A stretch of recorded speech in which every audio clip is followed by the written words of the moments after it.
జర్మనీలో 2022లో రిలీజ్ అయింది మన ట్రిపుల్ ఆర్ సినిమా. అప్పుడు అక్కడ జర్మనీలో టోటల్ రన్లో అంటే అన్ని రోజుల్లో కలిపి ట్రిపుల్ ఆర్ సినిమా 63,000 యూరోలు కలెక్ట్ చేసింది. టోటల్ కలెక్షన్స్ ట్రిపుల్ ఆర్ సినిమాకు జర్మనీ దేశంలో.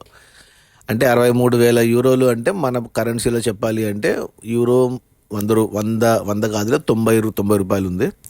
56 లక్షలు గ్రాస్ వచ్చిందనమాట అక్కడ. ఇక ఇప్పుడు కల్కి మన ప్రభాస్ కల్కి ఇంకా రిలీజ్ కూడా అవ్వలేదు. కేవలం అడ్వాన్స్ బుకింగ్ రూపంలోనే ఆల్రెడీ 64,000 యూరోలు కలెక్ట్ చేసింది. అంటే సినిమా ఒక్క షో కూడా పడలేదు, ఇంకా 3 రోజులు టైం ఉంది. కేవలం అడ్వాన్స్ బుకింగ్లోనే ట్రిపుల్ ఆర్ టోటల్ రన్ కలెక్షన్స్ని క్రాస్ చేయడం అనేది ఇది అద్భుతం అని చెప్పాలి, అది జర్మనీ లాంటి దేశంలో. ఇక సినిమా రిలీజ్ అయ్యాక మరి ఈ కలెక్షన్స్ ఎక్కడి దాకా వెళ్తాయో చూడాలి.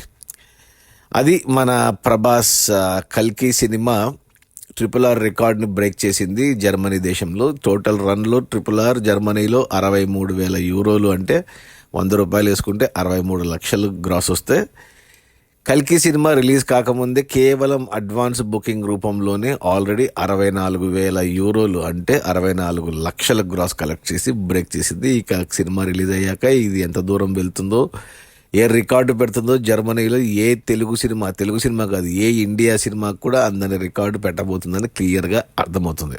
Okay, bye.